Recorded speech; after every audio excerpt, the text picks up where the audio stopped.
So friends, welcome to our YouTube channel study with SNG group. So friends, आपने देखा पिछली video में हमने सिर्फ 8 ही एमसीक्यूज़ कवर पाए थे क्योंकि नेटवर्क प्रॉब्लम थी आई थिंक। तो इस वीडियो में हम पूरे 21 एमसीक्यूज़ करेंगे, कोई भी नेटवर्क प्रॉब्लम नहीं है।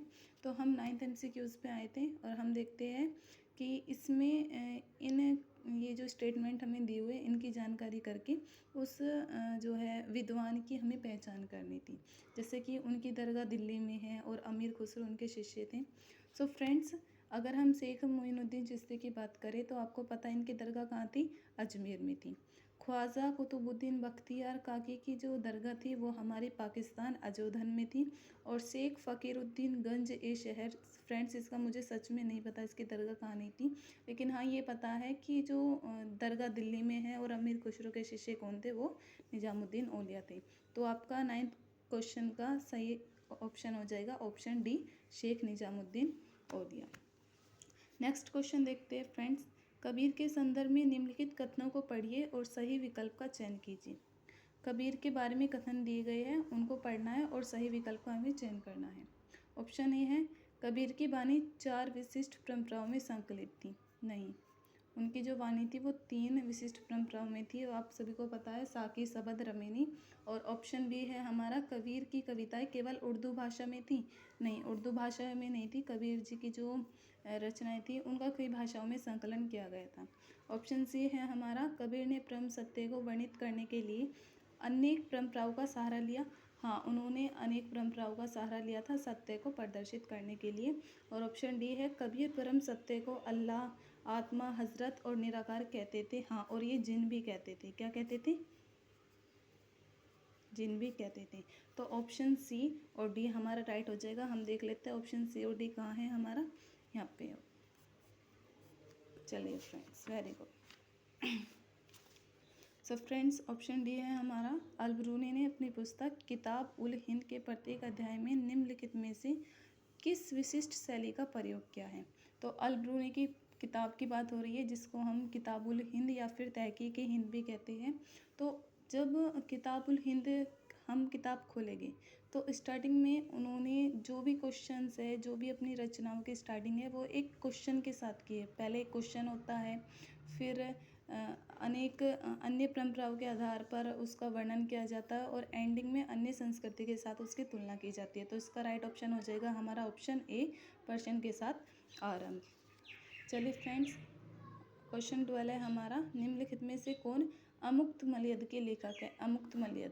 अमुक्तमल्यद के लेखक आप सभी को पता होगा, बहुत ही इजी क्वेश्चन है। तो इसका राइट ऑप्शन है हमारा कृष्णदेव राय। और जो अमुक्तमल्यद है वो किस लैंग्वेज में लिखी हुई थी? तमिल भाषा में लिखी हुई थी। और कृष्णदेव राय कौन थे? आपको पता है विजयनगर साम्राज्य के सबसे शक्तिशाली राजा में इसको गिना जाता है, जो कि तुलु वंश से बिलोंग करते थे। मार्को पोलो का संबंध निम्नलिखित में से किस देश से है? तो मार्को पोलो आप सभी को पता है, जिसने शायद 13वीं शताब्दी में चीन की यात्रा की थी और मध्य एशिया की यात्रा की थी। तो मार्को पोलो का संबंध है हमारा इटली से। राइट ऑप्शन हो जाएगा option B, Italy. So friends, next question है हमारा। निम्नलिखित में से कौन सी मुगलों की भू राजस्व प्रणाली थी? मुगलों की भू राजस्व प्रणाली की बात हो रही है।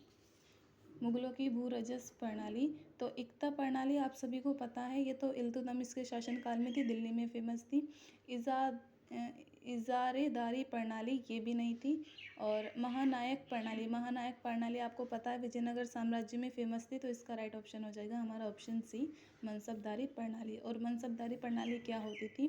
मनसबदारी जो मनसब है वो उर्दू भाषा के मनसब से लिया गया है, जिसका अर्थ होता है पद या फिर रैंक। और मनसबदार की जो नियुक्ति थी वो मनसबदारी जो प्रणाली थी वो अकबर ने स्टार्ट की थी। किसने स्टार्ट की थी? अकबर ने की थी। और इसकी जो नियुक्ति था वो अकबर ही करता था। और जब तक अकबर का मन करता था वो इस पद पर रहता था। बाद में जब अकबर का विश्वास उससे ख़त्म हो जाता था तो वो अपने पद से हट जाता था। तो इसका राइट ऑप्शन हो जाएगा हमारा मनसबदारी प्रणाली। तो नेक्स्ट क्वेश्चन है हमारा। उस विदेशी यात्री की पहचान कीजिए जिसने भूमि पर मुगलों के राज के स्वामित्व के दुष्प्रभावों की बात अपनी पुस्तक में लिखी थी। तो इसका ऑप्शन है हमारा बी, फ्रांसवा बर्नियर। आप सभी को पता है जब फ्रांसवा बर्नियर आया था तो उसने मुगल काल के टाइम पीरियड में आया था और उसने अपनी एक पुस्तक लिखी थी, travel in the Mughal empires. तो फ्रांसवा बर्नियर की एक क्वालिटी थी, जब भी वो भारत में किसी भी चीज़ को देखता था उसकी तुलना अपने देश फ्रांस से या फिर यूरोप से करता था, और हर स्थिति में भारत की जो स्थिति थी उसको बहुत ही दयनीय, क्रूर और बहुत ही बुरी बताता था। जैसे कि भू राज के स्वामित्व को उसने बताया, उसका मानना था कि जो मुग़ल काल में जितनी भी धन संपत्ति है उस पर किसका कंट्रोल है, वो राजा का है, जिसके कारण जो किसान थे वो अपने बच्चों को ज़मीन नहीं दे पाते थे और ना ही वो कृषि में सुधार करने के लिए इच्छुक होते थे। तो फ्रांसवा बर्नियर था जिसने राजकीय भूस्वामित्व के दुष्प्रभावों की अवहेलना की थी। ओके फ्रेंड्स, नेक्स्ट क्वेश्चन देखते हैं हमारा। ये है हमारे अभिकथन और कारण वाले क्वेश्चन, आप इसको ध्यान से देखेंगे। अभिकथन ये हमें दिया हुआ है, हम्पी के भवन आवेश 1800 ईस्वी में एक अभियंता पुराविद कर्नल कॉलिन मैकेंजी द्वारा प्रकाश में लाए गए थे। हाँ, ये तो बिल्कुल सही है, जो कॉलिन मैकेंजी थे उसने 1800 ईस्वी में हम्पी के भवनावेश को प्रकाश में लाया था। और कारण दिया हुआ है हमें कि विरूपाक्ष मंदिर और हम्पी के अन्य मंदिर में से कई दर्जन अभिलेख मिले हैं। हाँ, दर्जन अभिलेख हमें मिले हैं, लेकिन रीज़न ये नहीं था। अभिकथन और रीज़न दोनों सही है, लेकिन जो कारण आ रहा है वो एक ही सही व्याख्या नहीं करता है। तो ऑप्शन हमारा हो जाएगा ऑप्शन बी। ये आपको ध्यान से करना है, इसमें बहुत सारे बच्चे कन्फ्यूज़ हो जाते हैं, तो आप इसको बड़े ध्यान से करेंगे। क्वेश्चन 17 है हमारा, बुद्ध के अनुयायी के संदर्भ में निम्नलिखित कथनों को पढ़िए और सही विकल्प का चयन कीजिए। जो बुद्ध के अनुयायी थे, शिष्य थे, जो उनके मठ में रहा करते थे, उनके बारे में पढ़ना है और सही ऑप्शन को हमें टिक करना है। तो ऑप्शन ए है हमारा, महाप्रजापति गौतमी संघ में आने वाली पहली महिला थी जो भिक्षुणी बनी। गौतमी की बात हुई है। हाँ फ्रेंड्स, ये बिल्कुल सही क्वेश्चन है हमारा। आप सभी को पता है कि जब बुद्ध का जन्म हुआ था तो 7वें दिन उनकी माता की मृत्यु हो गई थी, तो उनका जो पालन था उनकी मौसी गौतमी ने किया था, और ये जो है गौतम बुद्ध के मठ में आने वाली पहली महिला थी जो कि भिक्षुणी बनी थी। ठीक है, ऑप्शन बी है हमारा, कई स्त्रियां जो संघ में आई वे धम्म की उपदेशिका बन गई थी। हाँ, ये भी हमारा बिल्कुल सही ऑप्शन है। ऑप्शन सी है, बुद्ध के अनुयायी कई सामाजिक वर्गों से आए जिनमें राजा और दास थे। हाँ, जो बुद्ध के अनुयायी बनने आते थे वो हर धर्म, हर समुदाय से बिलोंग करते थे, चाहे वो ऊंची जाति हो या नीची जाति हो। ऑप्शन डी है हमारा, एक बार संघ में आ जाने पर सभी को धम्म महामत माना जाता था। नहीं, धम्म महामत सभी को नहीं माना जाता था। धम्म महामत उसे माना जाता था जो कि धम्म का ज्ञान रखता था या फिर उसका प्रचार अच्छे से कर पाता था। तो ऑप्शन कितने का ऑप्शन हमारे ठीक है, पहला, दूसरा, तीसरा। तो ऑप्शन डी हमारा बिल्कुल सही हो जाएगा। क्वेश्चन 18 है हमारा, विकल्प रिक्त स्थान की पूर्ति करनी है। विद्वानों ने अनुमान लगाया कि मोहनजोदाड़ो में कुओं की संख्या कितनी थी। तो आप सभी को पता है कि कुओं की जो संख्या थी मोहनजोदाड़ो में कितनी थी, 700 थी।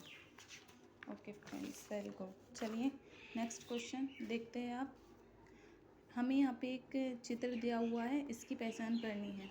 तो आप सभी देख सकते हैं 3-4 शेर हैं यहाँ पे, नीचे कमल का फूल है और यहाँ पे अशोक चक्र बना हुआ है। तो कुषाण की मूर्ति तो ये नहीं होगी, प्रयाग प्रशस्ति भी नहीं होगी और साची की मूर्ति भी नहीं होगी। तो ऑप्शन ए हमारा सिंह शीर्ष। आप यहाँ से आइडिया लगा लीजिए कि शेर है और शेर को हम संस्कृत भाषा में क्या कहते हैं, सिंह। तो सिंह शीर्ष हो जाएगा। ऑप्शन बी है हमारा, निम्नलिखित में से कौन सी वाकाटक रानी थी। वाकाटक रानी आप सभी को पता है कौन थी, हमारी प्रभावती गुप्त थी। और प्रभावती गुप्त कौन थी, हमारी चंद्रगुप्त द्वितीय की पुत्री थी, वाकाटक रानी थी। ऑप्शन लास्ट क्वेश्चन है हमारा, हड़प्पा के अधिकांश स्थल निम्नलिखित में से किस प्रकार की भूमि पर स्थित थे। हड़प्पा के जो अधिकांश स्थल थे, तो फ्रेंड्स आप सभी को पता है जो हड़प्पा के अधिकांश स्थल थे जैसे मोहनजोदाड़ो, बनावली, लोथल, धोलावीरा, तो ये ज़्यादातर हमारे कहाँ थे, उत्तर पश्चिम क्षेत्र में थे।